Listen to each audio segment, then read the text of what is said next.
constructivismo y sistemas complejos. Hoy vamos a continuar hablando de este tema, tal vez señalando que, como verán, en el constructivismo no hay una única forma de apreciar y analizar las cosas, sino que depende de la forma en que la mente construye la percepción de la realidad misma. Ustedes podrían decirme, bueno, pero tal vez hay otras formas de entender las cosas, ¿no? O hay otras maneras de pensar las cosas. Yo les diría, en la realidad actual, como se han presentado las ideas, les diría que el constructivismo puede explicar muchas cosas que ocurren en la realidad de nosotros. Una de ellas es, por ejemplo, la teoría cibernética, que contempla no una forma de pensamiento constructivo, sino varias formas de pensamiento constructivamente hablando simultáneamente. Hubo en el año 1961, me parece, o 1960, los Estados Unidos intentaron o estaban preparando el viaje del astronauta John Glenn al espacio. Querían precisamente lograr que John Glenn orbitara alrededor de la Tierra y regresara sano y salvo. Los soviéticos ya habían logrado esta hazaña con Yuri Gagarin, pero los norteamericanos no lo habían podido lograr porque tenían algunos problemas técnicos de conocimientos. De hecho, tenían las fórmulas para poder sacar la nave espacial, el cohete, que alcanzara la órbita terrestre y que estuviera girando. Lo que no sabían los norteamericanos era cómo regresar a John Glenn a la Tierra. Porque si no detenían la cápsula en el momento adecuado y la regresaban en vez de estar en una hipérbole, en una parábola, regresar a la Tierra, la cápsula podría arder y John Glenn hubiera muerto en el intento de regresar. Hay una película que se llama en español Talentos Ocultos, la historia de unas muchachas de color que hacían muy buenos cálculos, pero que no se les revelaba la información porque pues, eran negras y esta información era para blancos privilegiados científicos, ¿no? Sin embargo, cuando ella entiende el problema que hay que resolver, que ningún blanco WASP había podido responder, ella encuentra una solución. Es solamente para una ilustración lo que quiero mostrarles en este pequeño video sobre esta película que va a permitir ilustrar lo que les estoy comentando. Sí,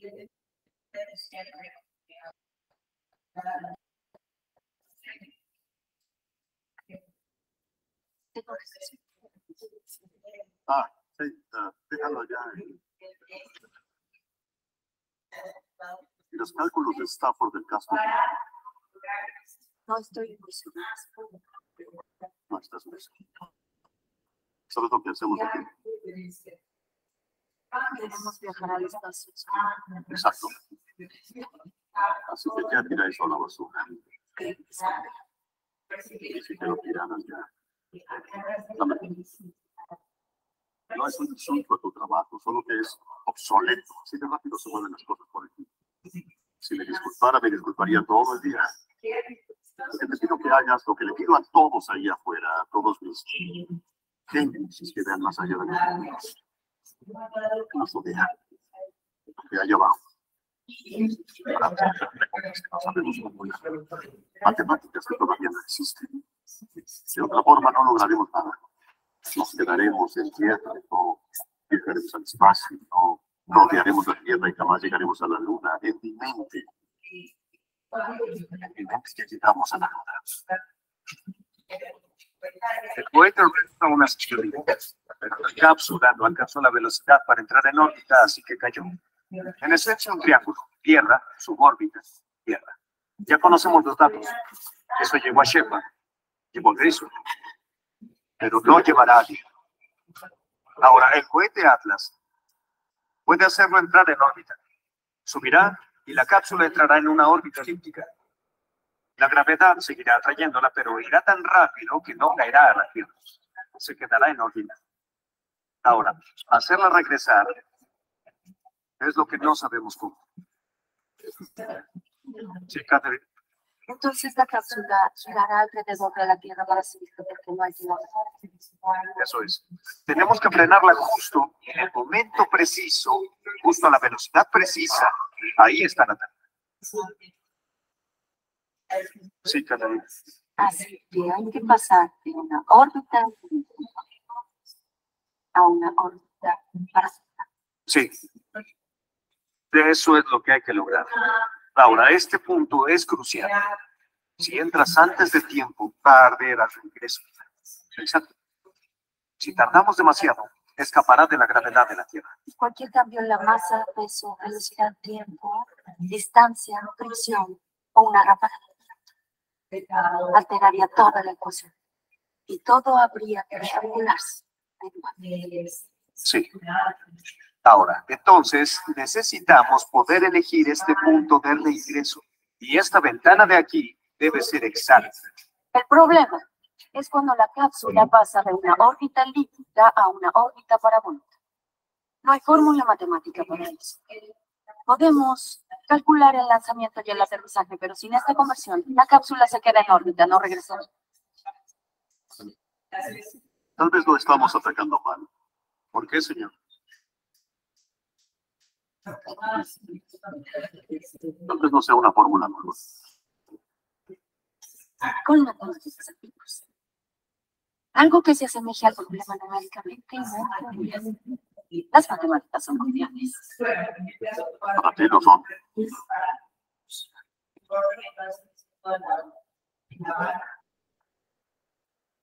Entonces, sí, Pero es muy antiguo. pero funciona. Funciona numéricamente.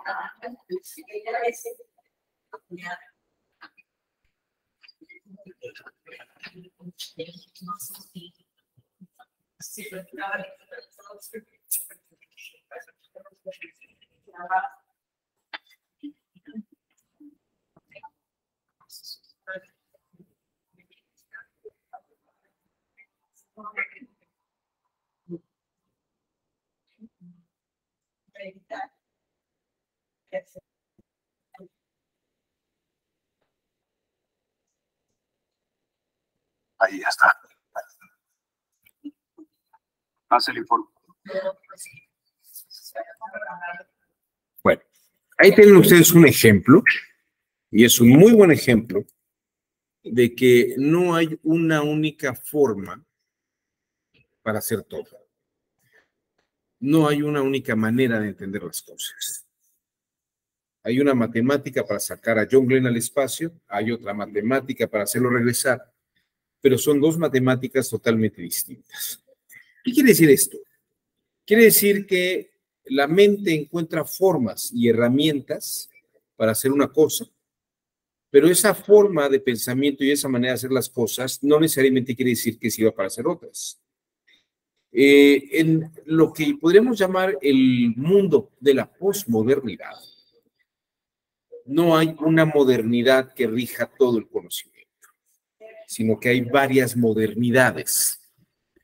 La modernidad es el modo en que se debe de hacer una cosa.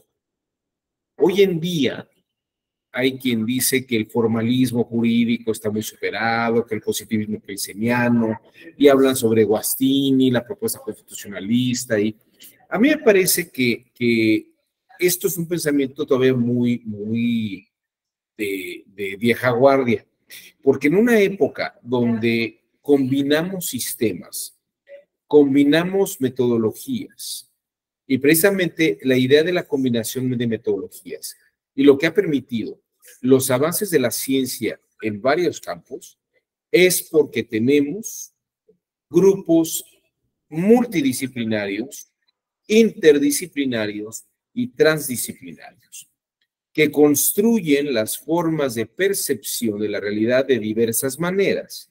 Y lo que hoy llamamos sistemas complejos es la unión de estas diversidades de constructivismos operando conjuntamente para obtener resultados determinados. Hay una sinergia. La sinergia es el convertir fuerzas y modelos distintos operando cada una en su dirección para confluir en un punto específico y determinado. Esta es precisamente la clave y el punto que me parece de mayor relevancia. El pensamiento complejo es un pensamiento que no se queda con una perspectiva y una forma de construcción, sino que precisamente ha logrado avances a partir de la combinación de modelos estructurados. En el momento que a alguien se le ocurre combinar, hoy estaba viendo en la mañana que Elon Musk está experimentando, quiere empezar a experimentar chips en cerebros humanos para hacer ciertas operaciones, ya digitalizar el cerebro, digamos. Bueno, eso ya se había hecho desde 1990, se habían hecho experimentos en los que con personas cuadraplégicas, a través de ciertos conectores, se podían conectar al cursor de una computadora. Y tal vez lo que hay que empezar a experimentar ahora es el chip, precisamente para llamar, marcar por teléfono, mandar mensajes por WhatsApp, sin incluso ni siquiera necesitar de la operación de dedos. Si uno está pensando cómo escribir un mensaje de WhatsApp, esto ya se podría hacer. Hoy en día tenemos la tecnología, existe. Me parece que esta noticia de Elon Musk, decir que está queriendo experimentar, yo creo que ya lo experimentó. No hay provisión para experimentar este tipo de cosas. Desde los años 1990 se hacen experimentos en personas, seres humanos, conectados a máquinas. No sé si ya vimos esto en algún momento. ¿Les mostré algún video de esto? ¿No? Creo que no. Miren, déjenme mostrarles un video de 1990 para que vean ustedes cómo hemos avanzado en el rubro de interconexiones y de pensamiento complejo. Miren, aquí está.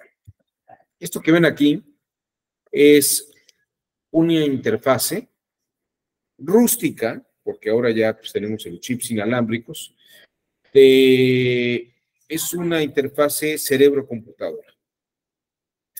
Y van a ver ustedes la historia de la primera persona que fue conectada y que movió el cursor a través de una orden mental.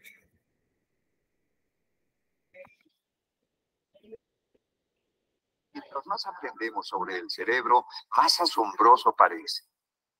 Estamos en el umbral de usar los nuevos conocimientos para aprovechar su potencial de formas que no habíamos soñado, incluso en los cerebros más severamente dañados. Johnny Ray tenía una muy buena vida. Tenía sus propias reglas, tenía sus propios horarios, hacía lo que quería hacer.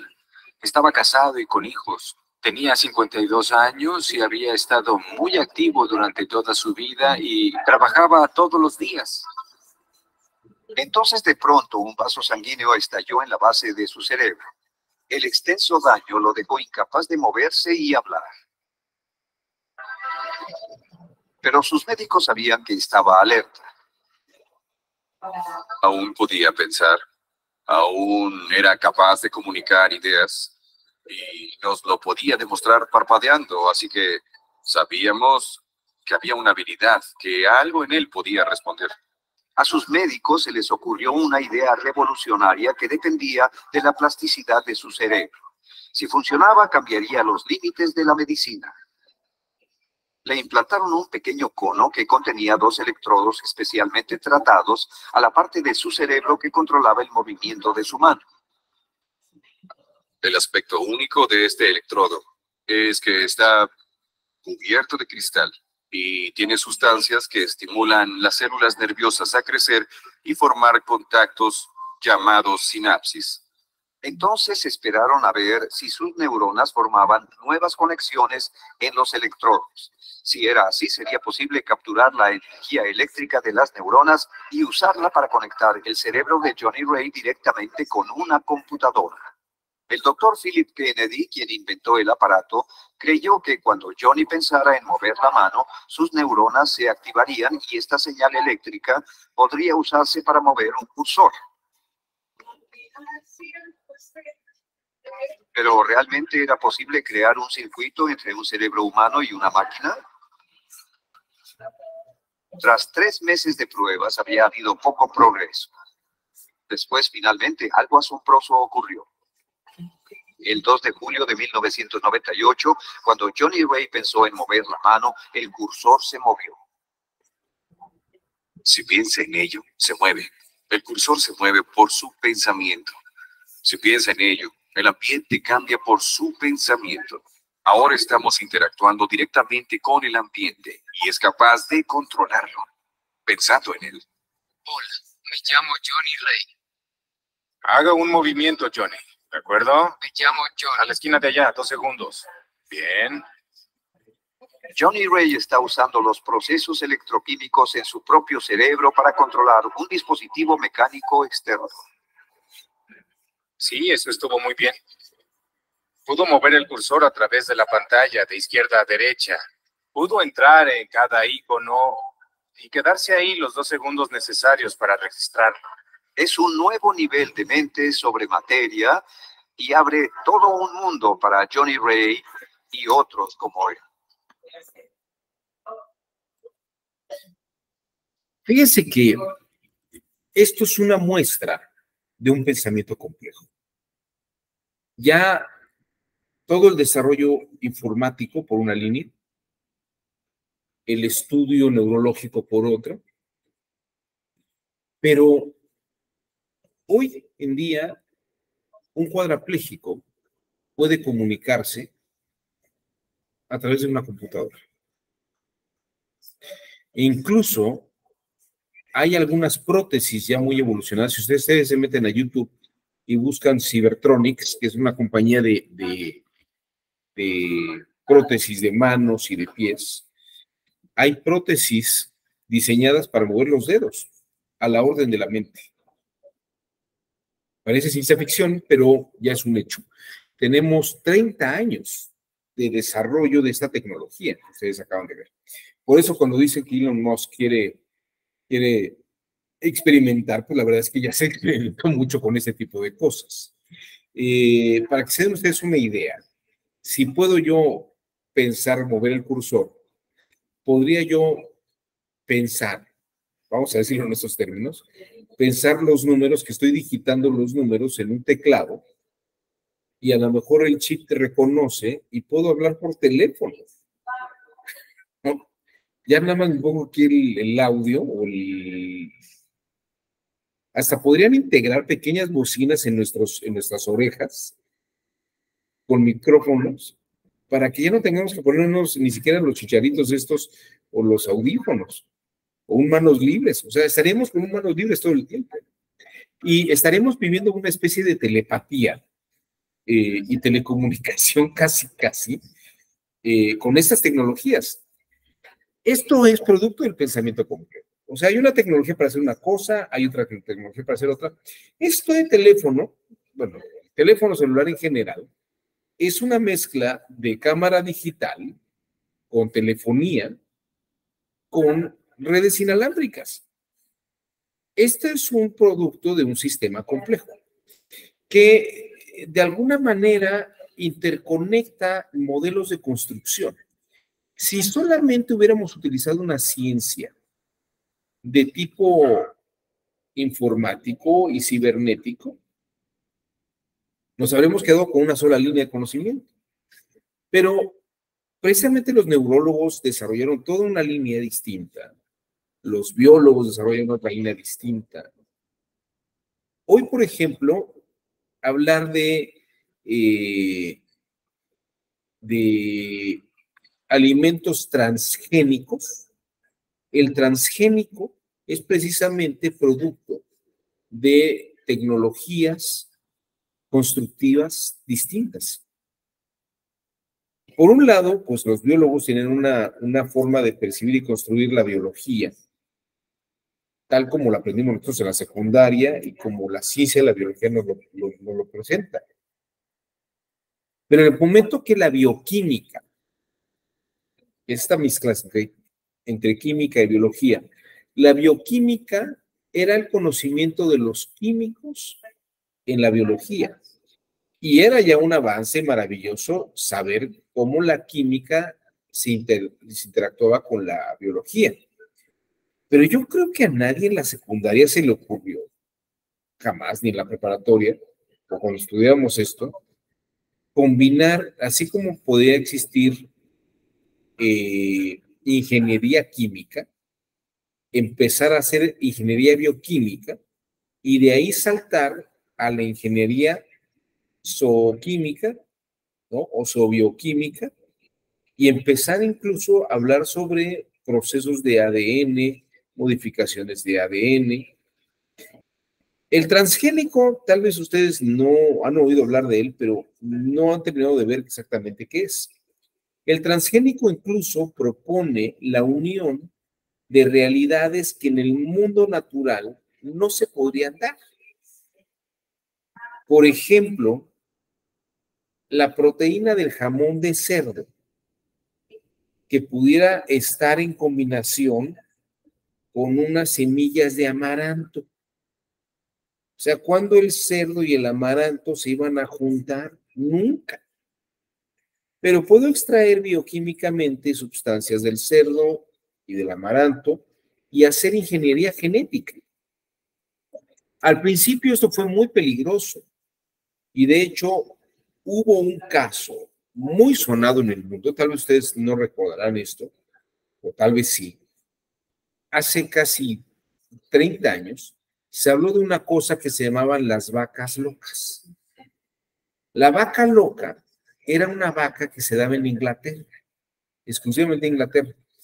Y se descubre que la vaca loca es una vaca que nace, el becerro nace con el cerebro como si fuera esponja. O sea, es una modificación genética en la vaca. Y se dieron cuenta que esto ocurría porque esas vacas, las mamás de esas vacas, de esos becerros, habían comido alimentos genéticamente experimentados y procesados.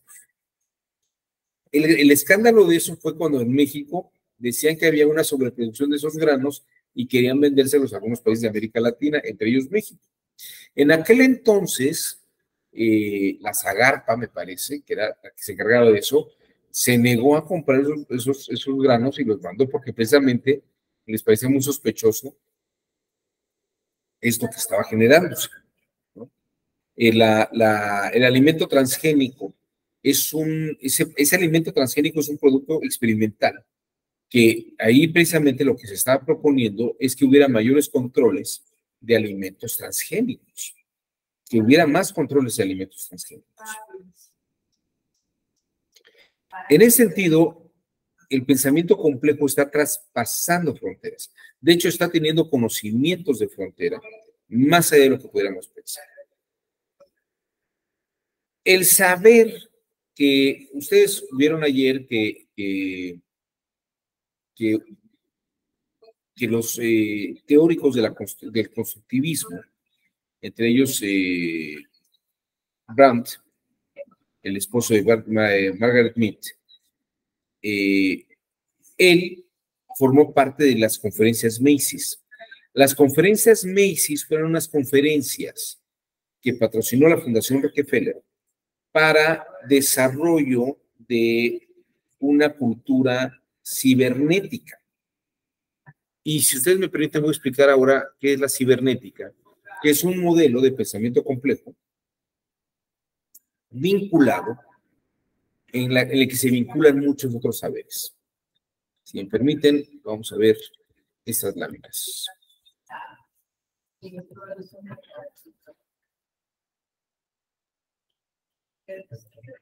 ver.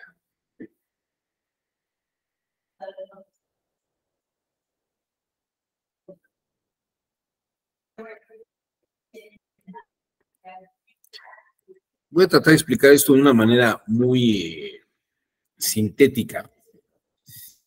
Y básicamente, bueno, aquí tienen ustedes a Joshua Willard Gibbs. Joshua Willard Gibbs fue un físico que vivió a finales del siglo XIX y murió a principios del siglo XX.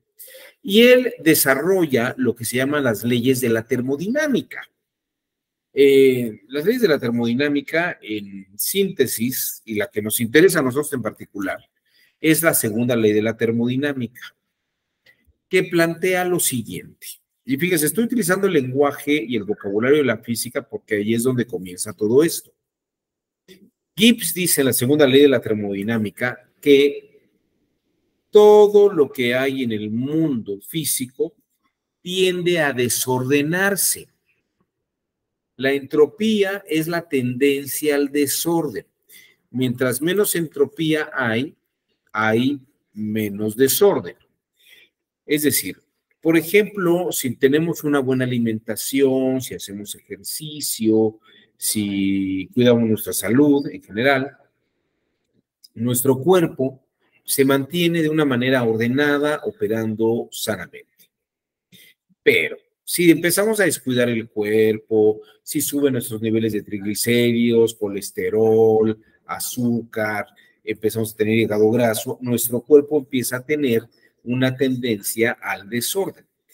Entonces, esto, lo que quiero que vean ustedes, es cómo estoy explicando una cosa médica a partir de un vocabulario de la física. Y es que esto fue precisamente lo que hicieron algunos científicos como Walter Bradford Cannon, que era un fisiólogo norteamericano. Y él decía que para enfrentar a la entropía, el cuerpo podía realizar una serie de operaciones para volver a mantener el orden corporal. Esa operación de mantener el orden corporal se le llamó homeostasis. Por ejemplo, cuando una bacteria entra en nuestro cuerpo genera anticuerpos, salen los glóbulos blancos, ven a qué bacteria hay que combatir y generan anticuerpos para atacar a esa bacteria. Ese es un fenómeno, dice Cannon, llamado homeostasis. Lo dice en un libro de 1932 llamado La sabiduría del cuerpo, The Wisdom of the Body.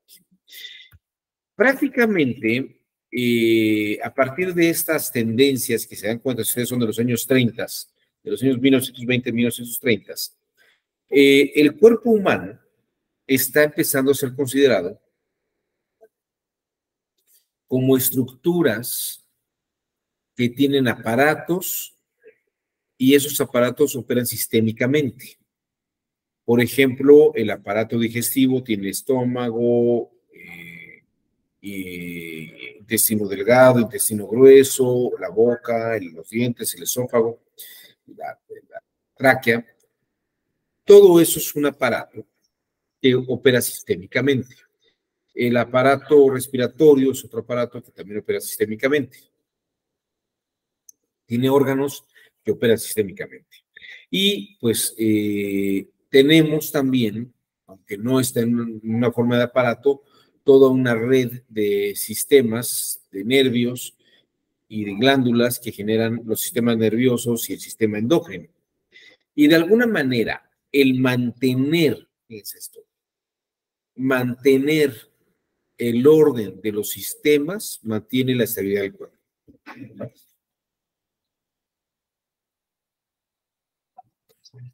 Perdón, tengo una alergia. Bueno, entonces aquí tienen ustedes este planteamiento lógico.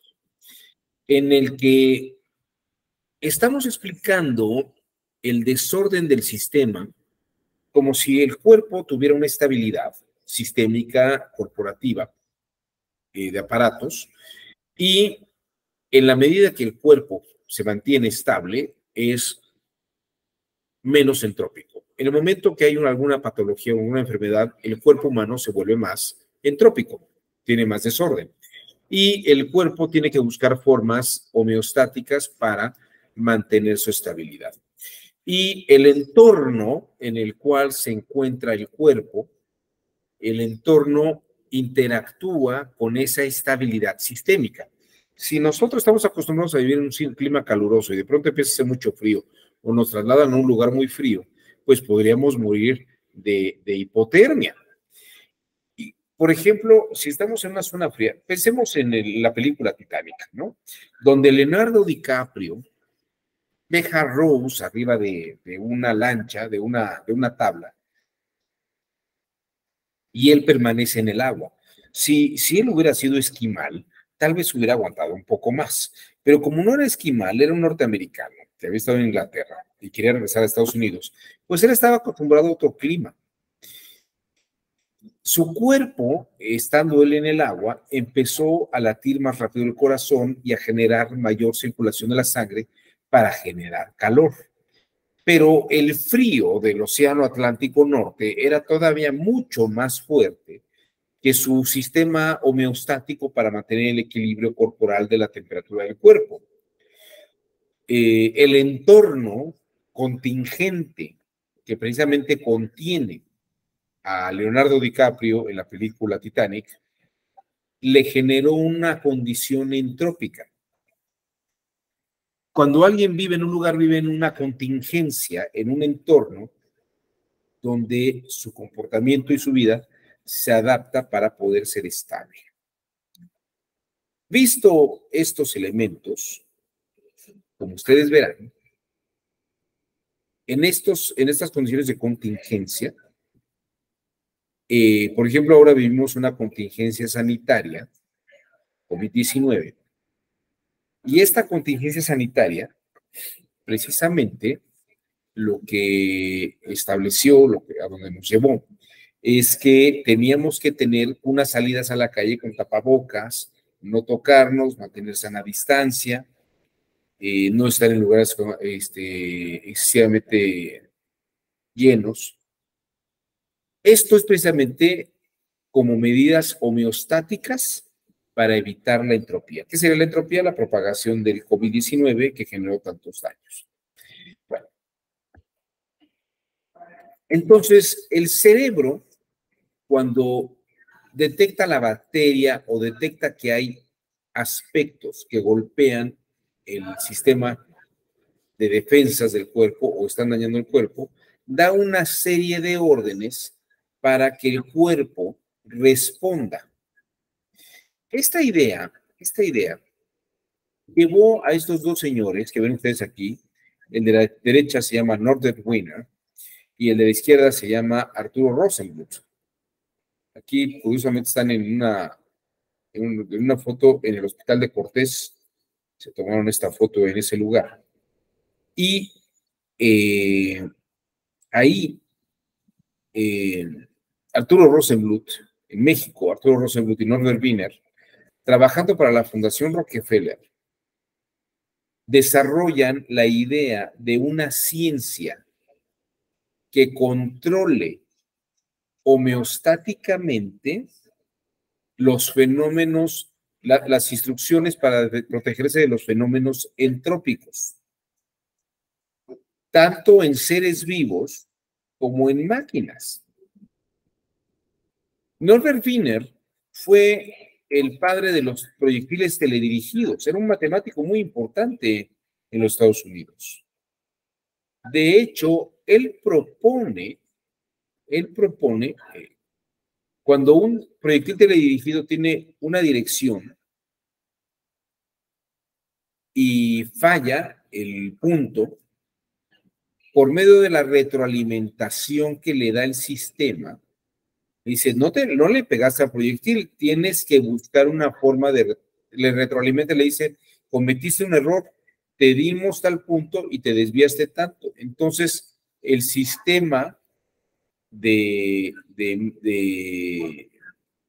diríamos, de vuelo del proyectil hace un recálculo para ubicar dónde está el blanco nuevamente y dirigirse y pegarle.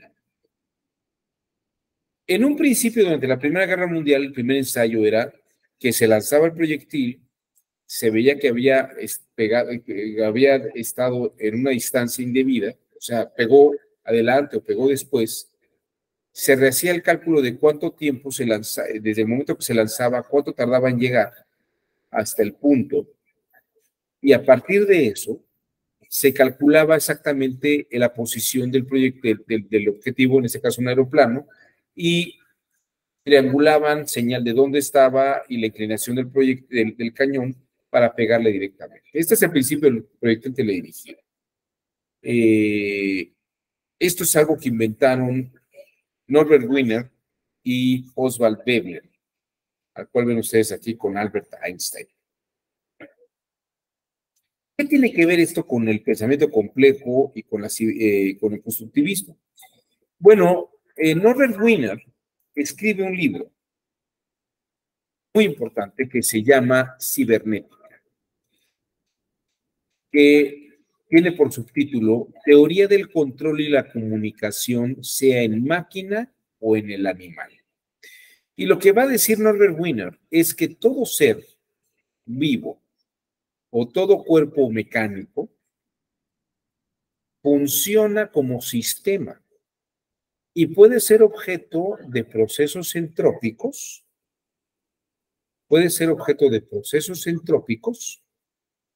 y también puede ser sujeto de ajustes homeostáticos para lograr la estabilidad del sistema y que los cuerpos vivos no se enfermen, no se deterioren y que las máquinas no se descompongan o cumplan sus objetivos operativos.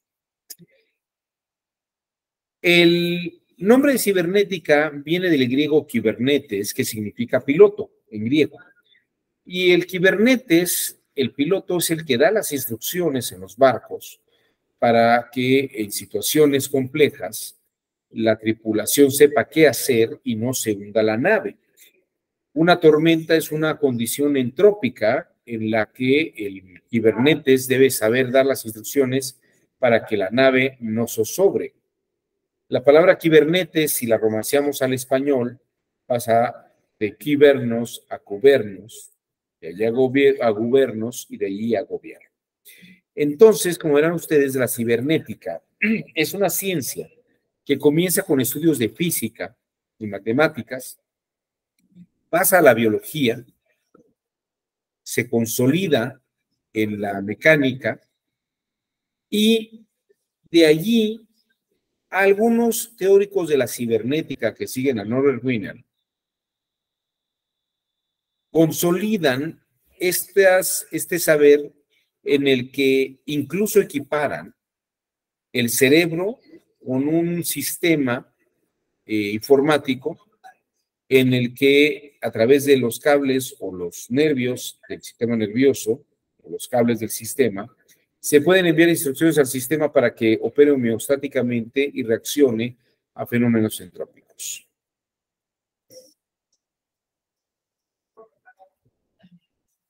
Estas ideas, les digo, algunos cibernéticos como Lawrence Joseph Henderson les pareció importante y fascinante.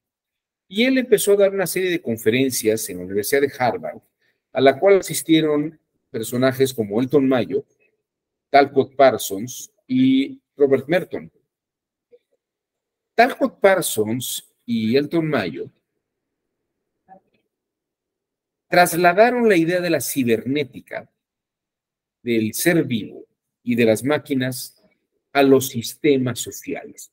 De hecho, la idea de concebir el sistema como un sistema social o a la sociedad como un sistema con cuerpos operativos institucionales, esto le va a dar un giro importantísimo a toda la concepción sociológica.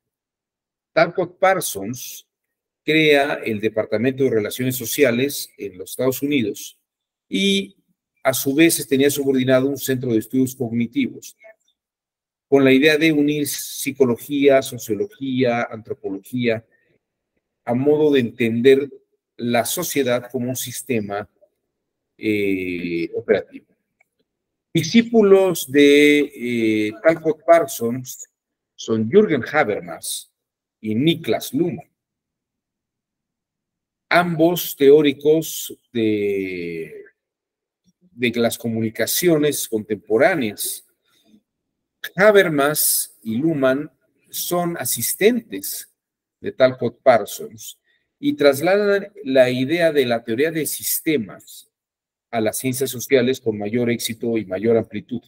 Incluso Niklas Luhmann habla sobre el derecho como un sistema en el que opera simultáneamente con sistemas políticos, sistemas económicos, sistemas sociológicos. El autor que consolida este traslado a la operatividad social y a otras áreas del conocimiento es Carl Ludwig von Bertalanffy. Bertalanffy escribió un libro en 1969, producto de varios artículos que se habían estado escribiendo desde los años 40, y el libro que reúne todos estos ensayos, se llama Teoría General de Sistemas. Y a partir de Ludwig von Bertalanffy, precisamente habla sobre un sistema operativo como el que vimos en la película de Talentos Ocultos, mostrando que existe esta forma de comprender la realidad de una manera, pero también puede existir de muchas otras formas en este orden de ideas. Cada sistema es una forma constructiva de entender la realidad. Y cuando hablamos de teoría de sistemas, prácticamente estaríamos hablando de modos de construcción de la realidad de ciertos saberes. Tal vez la construcción o el sistema constructivista de la cibernética pueda trasladarse a otros modelos y pensar que puede haber homeostática económica y entropía económica. Pero vamos a pensar, por ejemplo, cómo funcionaría esto en el derecho. Ya vimos cómo funcionaría en la medicina. Las leyes son órdenes cibernéticas para que una sociedad y una población opere y regule a los individuos. De hecho, piensen ustedes, ¿cómo se define derecho en nuestros días? Conjunto de normas que regulan relaciones entre individuos. Las leyes son como dispositivos cibernéticos que regulan operaciones de individuos entre unos y otros, incluyendo individuos morales, o sea, personas morales, como instituciones, empresas, negocios, con otros negocios, con otras personas morales o con individuos de carne y hueso, con personas físicas. Y lo que vivimos en el mundo jurídico es esto. El Tribunal Electoral del Poder Judicial de la Federación es un órgano homeostático que pretende solucionar conflictos jurídicos que generan entropía electoral. Dicho en estos términos informáticos, denme un segundo porque me está marcando que se me está acabando la batería. Denme un segundo, voy a utilizar esta otra máquina alterna. Si me salgo de la emisión es porque se me acabó la batería, pero estoy entrando con esta otra. No debe tardar.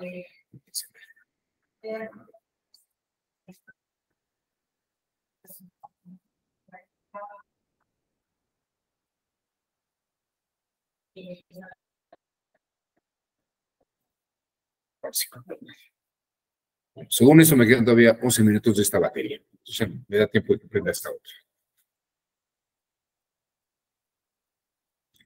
Bueno, no sé si aquí se entiende o se ve ya claramente cómo hemos pasado del constructivismo a la idea del desarrollo y pensamiento complejo.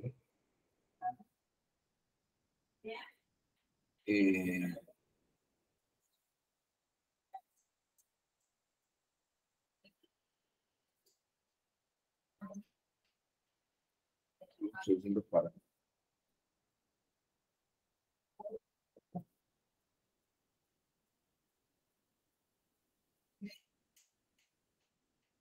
Déjenme aquí entrar al enlace. Ya estoy.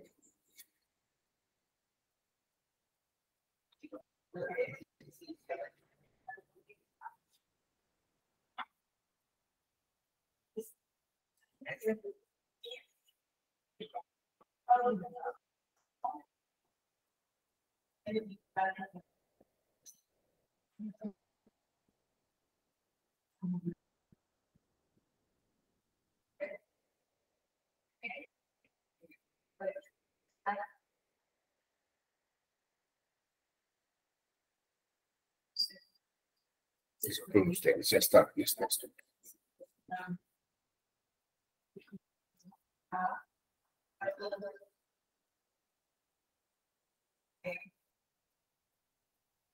Ya está.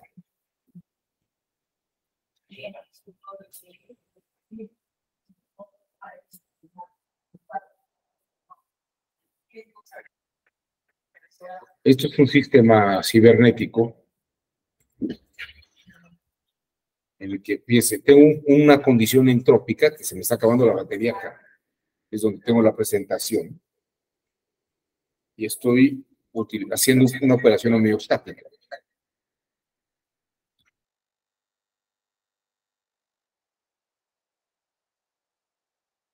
Doctor, tiene su micrófono apagado. Gracias. Eso fue otro fenómeno entrópico. Ahí, como ven ustedes, tuve una condición entrópica, pero sobreviví a la condición entrópica a través de este otro dispositivo y mantuvimos el sistema de comunicación del diplomado. Entonces, ahí tienen ustedes una muestra de cómo opera toda esta sistemática homeostática. Bueno, no sé si hasta aquí sea muy ilustrativo todo lo que hemos visto, porque el gran filósofo Edgar Morin, uno de los, bueno, es un gran filósofo porque es el único filósofo que nos queda vivo en época contemporánea, con unas propuestas importantes en el campo del pensamiento complejo. Hoy en día se habla de un señor que se llama Zizek, y por ahí que se pelea con otro personaje de izquierda, con Byung-Chul Han. Y bueno, la verdad es que estos filósofos y pensadores pues, son como más comerciales y son como para leer filosofía mientras uno llega a la caja a pagar en el supermercado. Pero la verdad es que son autores mucho menores. Edgar Morin probablemente sea el último gran filósofo del siglo XX que todavía está vivo. Ahora en julio va a cumplir 101 años, 102 años, ya es un personaje longevo. Pero él es el gran teórico del mundo contemporáneo del pensamiento complejo.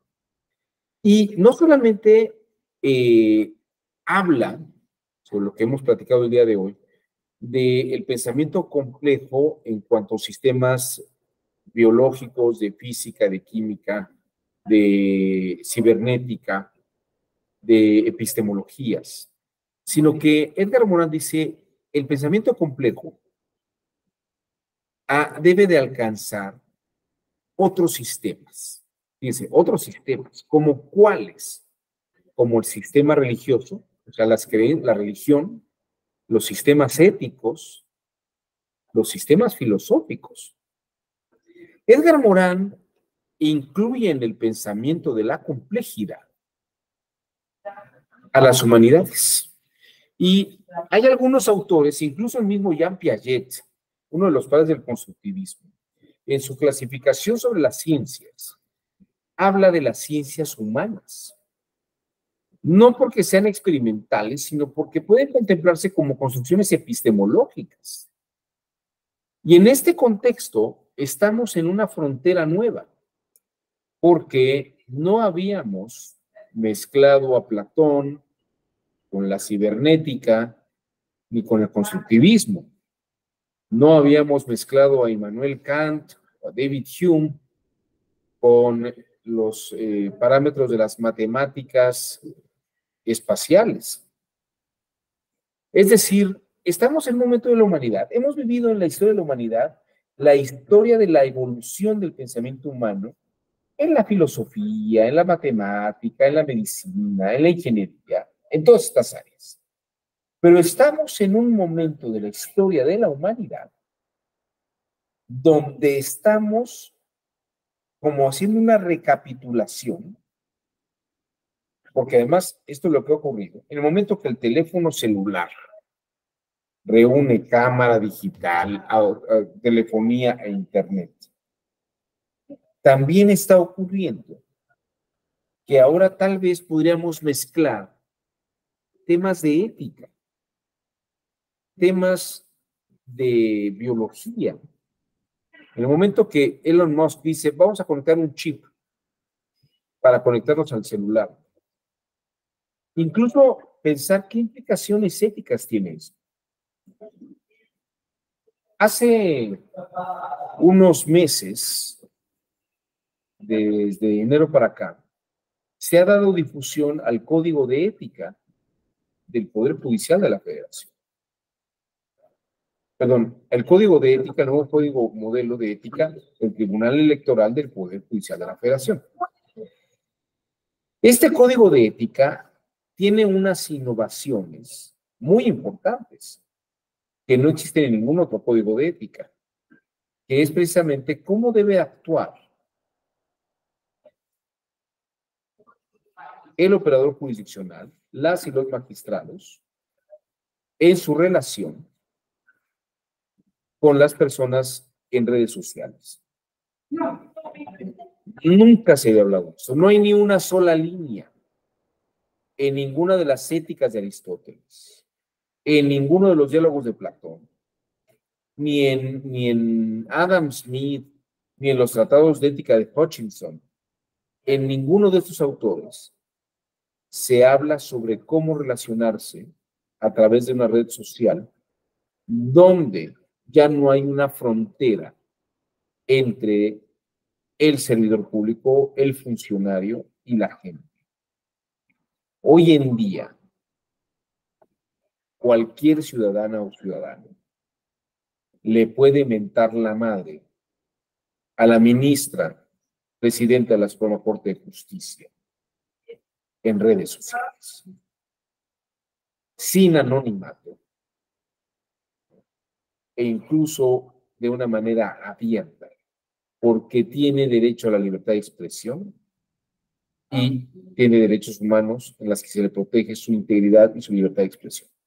Bueno, hoy en día incluso el presidente de la República puede amenazar al poder judicial sin recato y sin temor de Dios alguno en un medio de comunicación. Porque la ley tiene espacios en donde nunca se contempló esto. Pero fíjense que no lo contempló la ley porque no era necesario. Porque se asumía una cosa muy importante que traía la ética, o que tiene la ética. La ética asume, o la ética tiene por objeto, el desarrollo del carácter de una persona. Y el carácter de una persona es el modo de comportarse de la gente. Ahorita te doy la voz, Aldo. Nada más déjame terminar la idea. Diríamos que la ética es una serie de elementos de formación de las personas para comportarse y tener éxito en una sociedad y en una comunidad. Pero parece que nuestra ética tradicional tendría que hacer algunas adaptaciones de carácter para que se adaptara a nuestros tiempos. Así, perdón, Aldo, te dejo la voz. Adelante, te escuchamos. Bueno, ha mencionado pues en estas clases temas muy importantes desde la modernidad, desde la filosofía, el constructivismo, la deconstrucción, teorías de sistemas, o sea, es un abordaje muy amplio lo que ha dicho. Pero, por ejemplo, ahorita ya hablando más en el término judicial, por ejemplo, si revisamos el Código de Ética Iberoamericano, que a mí me gusta mucho la edición que construyó, por ejemplo, Argentina, porque hay una parte en donde el doctor Martín Bomer establece cuál es la importancia de la ética. Y, por ejemplo, ahorita los principios de la y vienen algunas de las cosas, la importancia de la ética judicial, la imparcialidad, el cómo ven los ciudadanos y las personas a los impartidores de justicia y a los operadores del sistema es muy importante. O sea, la legitimidad de los tribunales es muy importante, al menos es lo que he aprendido en esta larga trayectoria, bueno, del aprendizaje jurídico, en el hecho de que siempre que decidimos un caso en específico hay un ganador y un perdedor, siempre, generalmente. Y cuando una persona confía en que ha sido escuchada, en que ha sido tratada con respeto, en que sus argumentos han sido bien, en que ha tenido una representación adecuada, las personas aceptarían el resultado y no tendríamos los montonales de amparos, de expedientes, de apelaciones, si pudiéramos hacer esas cosas bien. La importancia de la legitimidad y de la ética es muy importante para el sistema de justicia. Se ven como cosas menores, pero realmente si pusiéramos los clavos ahí, sería enorme el cambio en el sistema de justicia. Así lo veo yo, totalmente. Oye, Aldo, esto que dices es muy relevante. Y fíjate que lo que estás señalando tiene mucho que ver con este proyecto que han estado impulsando Felipe de la Mata y el presidente Reyes, porque ellos proponen toda una tendencia a la justicia abierta, porque la única forma de lograr una legitimidad es que la misma sociedad civil pueda auditar la labor de los operadores jurisdiccionales. Y esto, fíjate que una de las formas en las que podría tener un éxito es precisamente haciendo sentencias en lenguaje ciudadano. Sentencias que fueran redactadas sin terminología compleja y obscura, que pudiera ser sospechosa, valga la expresión. O sea, una terminología técnico-jurídica empleada en exceso, usar latinismos, estos elementos pueden generar sospecha en la sociedad civil, en los justiciables. Y como lo dices, en la medida que pudiera darse una mayor transparencia, una claridad en la exposición, esto efectivamente, que incluso se pudiera hasta diagramar el razonamiento de las y los secretarios de estudio y cuenta, que se pudiera diagramar cómo es que resolvieron el asunto, tal vez no quedarían temas tan oscuros que llevaran a una segunda instancia. Y fíjate, yo te estoy hablando fíjate la expresión que utilicé, diagramar la sentencia. Por ejemplo, hoy estaba dando una clase en la mañana,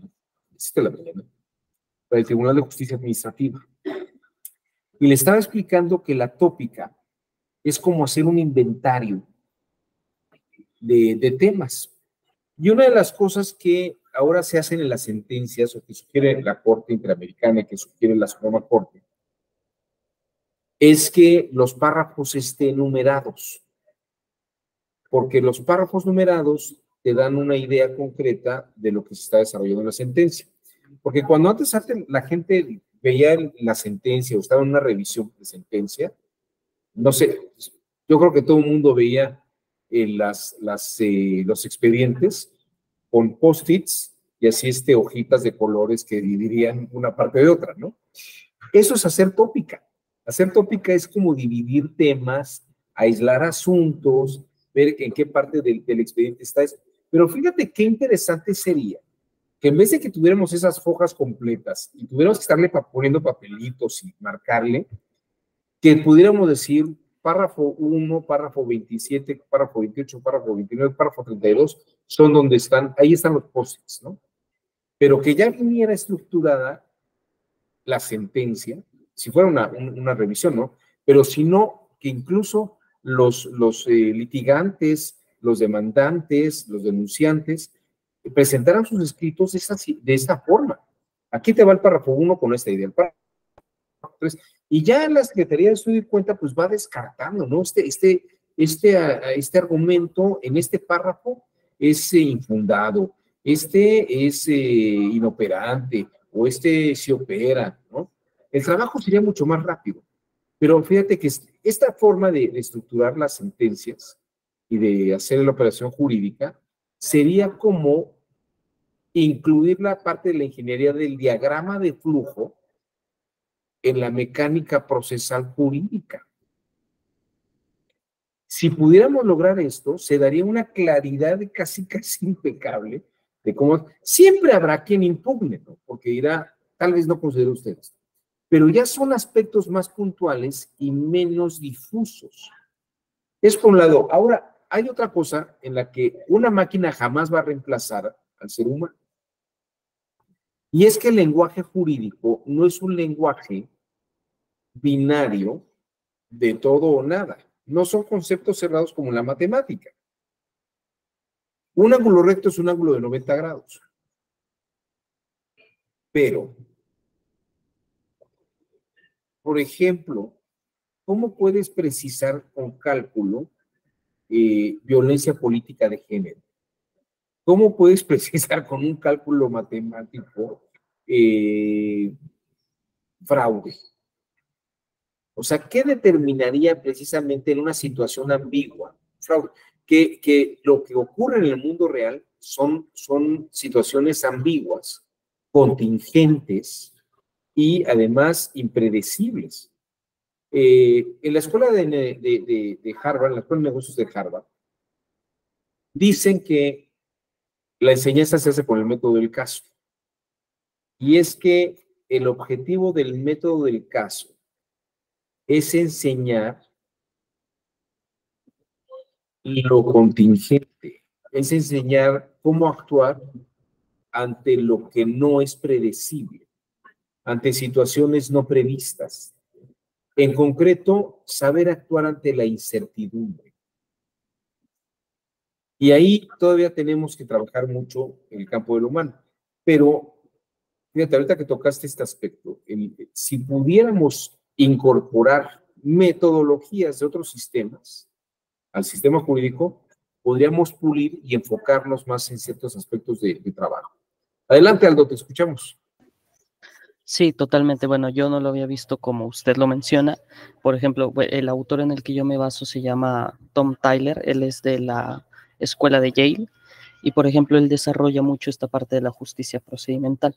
Entonces, él es un psicólogo, él de hecho no es abogado, y él incorpora las bases psicológicas a lo jurídico para poder desarrollar un sistema de justicia como más robusto, donde existan todas estas cuestiones. Pero pues sí me resulta muy importante lo que usted menciona y pues tampoco lo había pensado de esa forma. Entonces, pues nada más comparto esa cuestión. Igual por si a los compañeros les llama la atención el libro, así se llama Justicia Procedimental, de Tom Tyler. A ver, nada más déjame ver si, digo, nada más para que me saques de la curiosidad. ¿Es este Tom Tyler? Es ese Tom Tyler, ajá, de Yale Law School, ajá, es él. Ok. ¿Y el libro que dices se llama cómo? Justicia Procedimental. Justicia Procedimental, mira. Aquí están algunas obras, no están en inglés. Voy a buscarlo, qué interesante dato me estás dando. Sí, sí, fíjate sí. que Tom Tyler Déjame tomar una foto a la pantalla. Esto es lo bonito de estas sesiones. La verdad es que este diálogo siempre es bien interesante.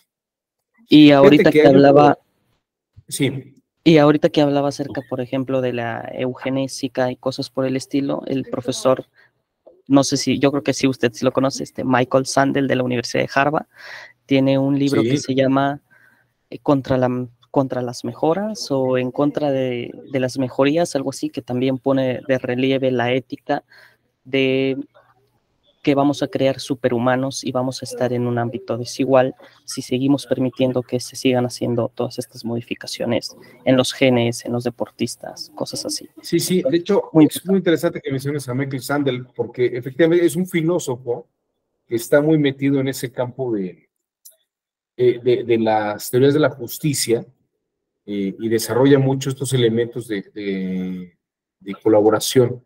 Es filósofo político, profesor estadounidense en Harvard y precisamente da el curso de justicia, Michael Sandel. Yo, al que tuve el gusto de conocer fue a este otro psicólogo. Él ya murió, pero estaba en la universidad, en la Escuela de Derecho de la Universidad de Nueva York, Jerome Brunner.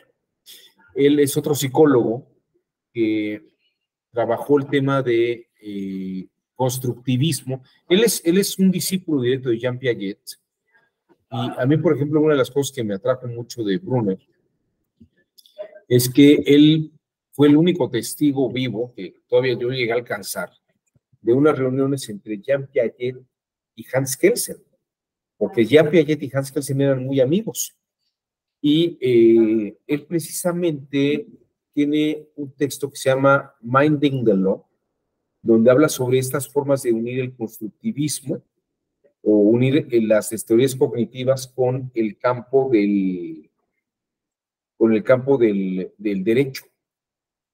Entonces, como verán ustedes, pues hay una muy extensa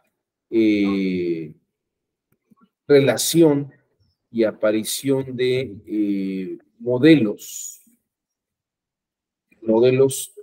cognitivos, modelos constructivos y estas diversas áreas. Hay instituciones donde se ha querido ya experimentar y hacer carreras conjuntas. Por ejemplo, el ITAM tuvo alguna vez un proyecto, o el Tecnológico de Monterrey en México tuvo el proyecto de hacer carreras donde hubiera materias conectadas, ¿no? Como Derecho y Economía, o Administración y Economía, Contaduría y Economía, o Derecho y Teoría de las Ciencias Sociales. O sea, el tema de la doble titulación es muy interesante. Yo, cuando era joven, más joven que ahora me pongo ácido hialurónico que me pone mi esposa para quitar las arrugas, pero cuando era yo mucho más joven que ahora, y estaba yo viendo qué carrera iba a estudiar, escuché a una persona que dijo una cosa que a mí me parece que es una gran verdad. Y hoy en día creo que es una gran verdad. Le preguntaban, ¿cuál es la carrera del futuro? Y él decía, la carrera del futuro son las carreras del futuro. Es decir, a una persona en este futuro ya no le bastará con estudiar una carrera. Piensan ustedes solamente, les voy a poner un ejemplo que es muy extremo, a mí me sorprendió mucho. Yo en la carrera nunca la vi, la Ley General de Salud. Yo no sé si ustedes hayan visto la Ley General de Salud de la carrera. Creo que es una materia que nunca llevamos. Y creo que no la llevamos porque la carrera de Derecho sería abandonada inmediatamente. Para entender la Ley General de Salud hay que saber química, porque más de la mitad de las cosas que hay en la Ley General de Salud son fórmulas químicas. Le dicen a uno qué sustancias son válidas, cuáles son inválidas, cuáles requieren autorizaciones, cuáles no. Y qué combinaciones se pueden y no se pueden hacer. La Ley General de Salud implica abogados químicos. Yo no sé cuántos abogados químicos hay en el país, no lo sé. Dudo mucho que haya uno que haya estudiado química y derecho, ¿no? Conozco contadores que estudian derecho y abogados que se meten a estudiar contaduría. Más contadores que estudian derecho que abogados que estudian contaduría. Conozco abogados que se meten a estudiar temas de patentes, ingeniería, para manejar patentes y marcas. Eso sí lo conozco. Conozco incluso abogados que se meten a estudiar temas de epidemiología, por ejemplo, o aspectos de medicina. Pero no estudio, no conozco bueno, sí conozco conozco una abogada, doctora y contadora. Estudió 3 carreras esa mujer. No se dedica a ninguna de ellas. Es una mujer que cayó económicamente muy bien y su vida no sé qué está tratando de eso. Pero sí me tocó ver, es un caso muy raro. Y sobre todo, ya no ven los aspectos jurídicos para litigar. Pero ella, por ejemplo, estudió contaduría, estudió medicina, para llevar contabilidad y administración de hospitales. Fíjense qué curioso. Y el derecho lo estudió, no lo ejerció, pero dice que lo estudiaba para poder entender cosas del aspecto legal de la administración de hospitales.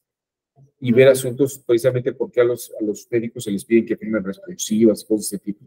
Bueno, la carrera del futuro creo que son las carreras del futuro. Ya no nos basta una carrera, tal vez hay que estudiar 1 o 2 posgrados, algunas especialidades en áreas muy distintas. Y déjenme decirles que esto tal vez no es nuevo. Antier estaba yo con mi amigo, el doctor Rafael Estrada Michel, historiador del derecho, ahora está en el Poder Judicial del Estado de México. Pero estábamos platicando sobre una serie de cosas, entre ellas, pues, nuestros familiares estudiaron en la Escuela Libre de Derecho. Él estudió en la Escuela de Derecho, yo no estudié allí, pero mi papá sí estudió en la Escuela Libre de Derecho. Su papá y mi papá estudiaron, fueron muy amigos. El asunto es que le decía yo, me decía, ¿qué piensas del Opus Dei? Porque yo trabajé muchos años para la Universidad Panamericana. Nunca entré al Opus Dei, pero sí trabajé y conocí mucho al Opus Dei. Y yo le decía, a mí una de las impresiones que me da mucho el Opus Dei es que querían ser como los jesuitas. De hecho, no odian a los jesuitas. Y no existe tal vez otra compañía, otra institución eclesiástica como la Compañía de Jesús, que son los jesuitas. Y les voy a decir por qué. Para ser sacerdote jesuita, y esto lo sé porque estaba muy cercano a los jesuitas, y tengo algunos amigos que no llegaron a ser jesuitas, por ahorita les voy a explicar por qué. Para ser jesuita, aparte de ser teólogo, filósofo, y tener todos los conocimientos religiosos necesarios, tienen que tener una carrera, tienen que tener estudios en 2 áreas distintas.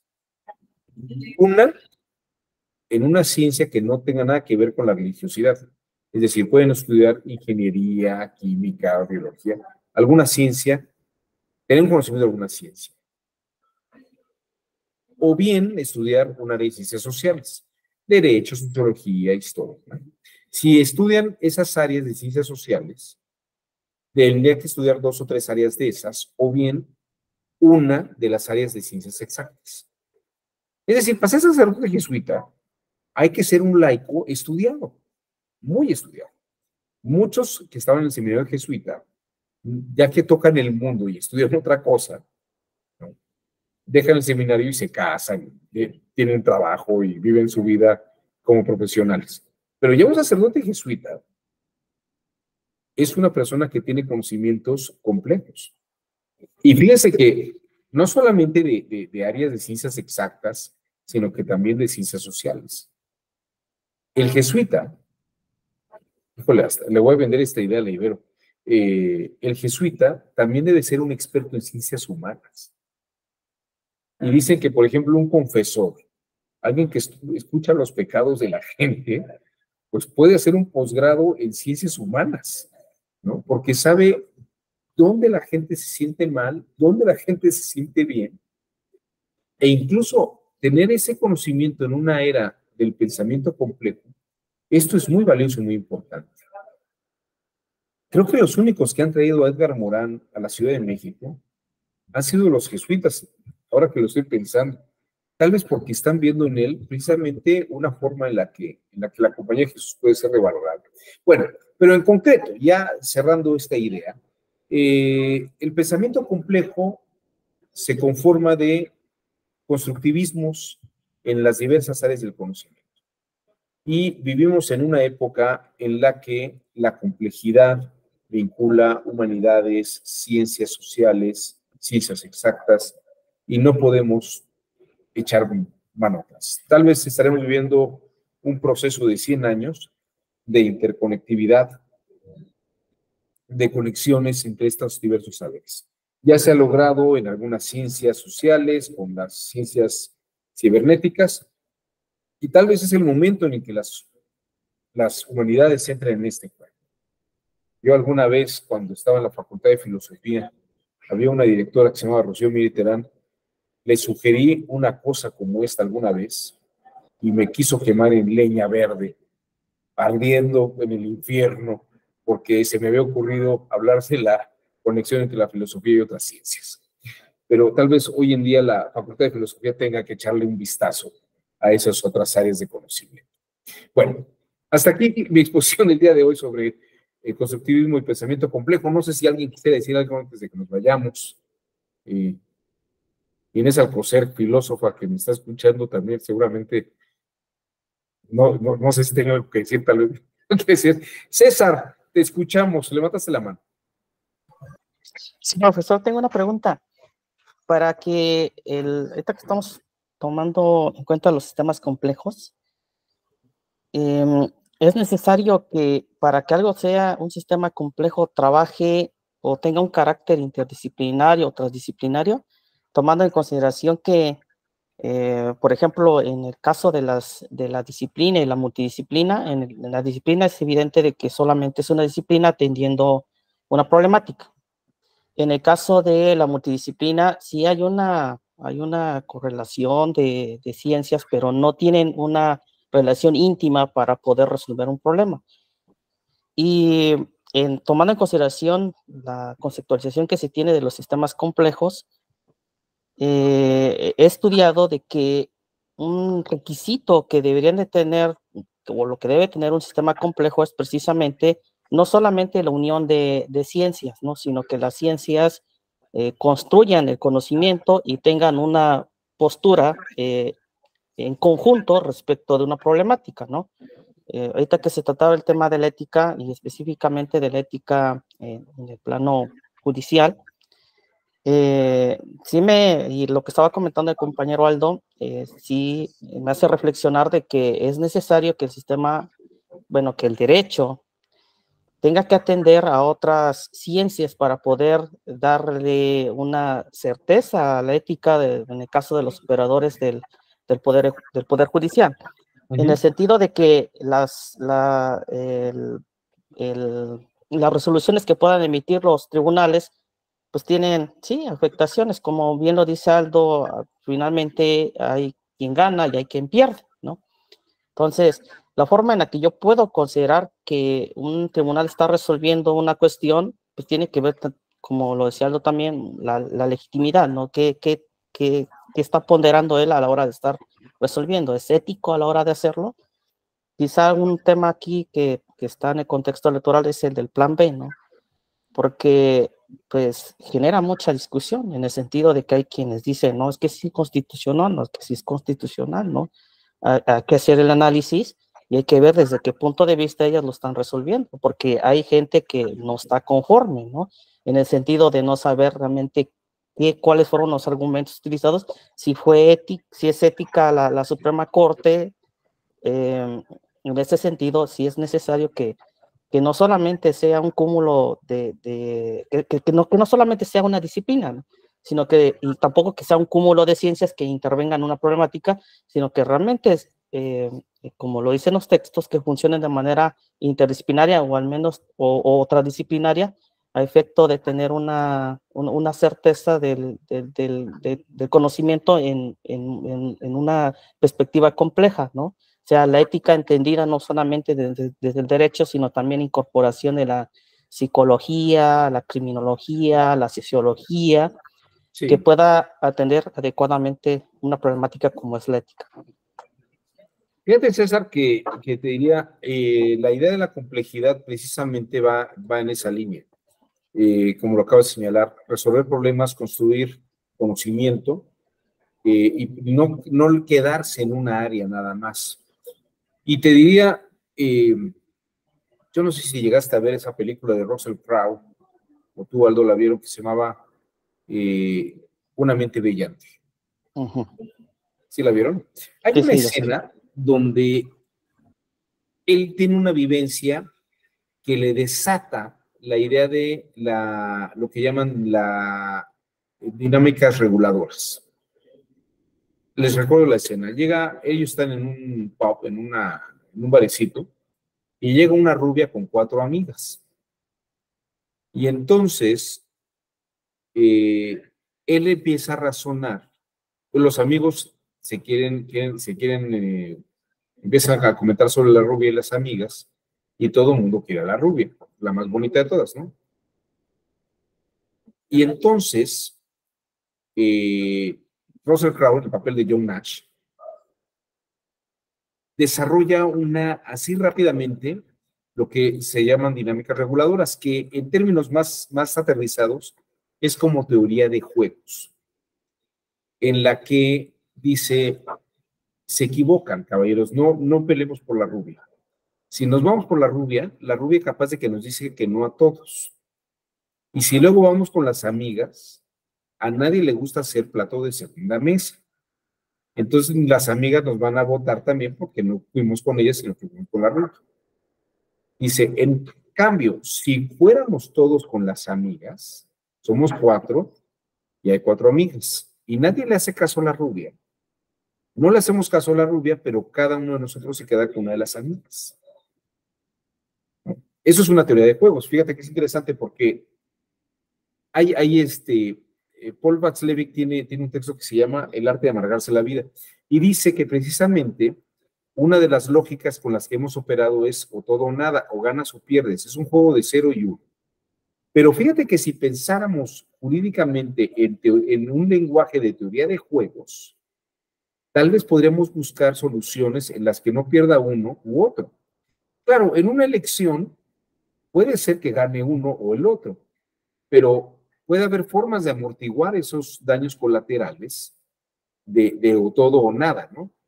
Que yo creo que es muy interesante lo que pudiera hacerse en ese campo. Tal vez pensar que aunque se gana la elección, tal vez algunas funciones públicas administrativas puedan, y tal vez no es tan descabellado lo que voy a decir, tal vez pensar que se pudiera votar por algunas tendencias en secretarías de Estado, ¿no? Tú puedes votar por el presidente, pero dices que para economía quieres a la gente del PAN, y que quieres que para seguridad, para la Secretaría de Salud quieres un priista, ¿no? Entonces tal vez podría ser una idea interesante un gobierno, unas modificaciones para hacer teoría de juegos y que no fueran tan radicales las formas jurídicas de ganar o perder. Algo dije que te saltó una idea, Aldo. A ver, platícanos. ¿Qué se te ocurrió?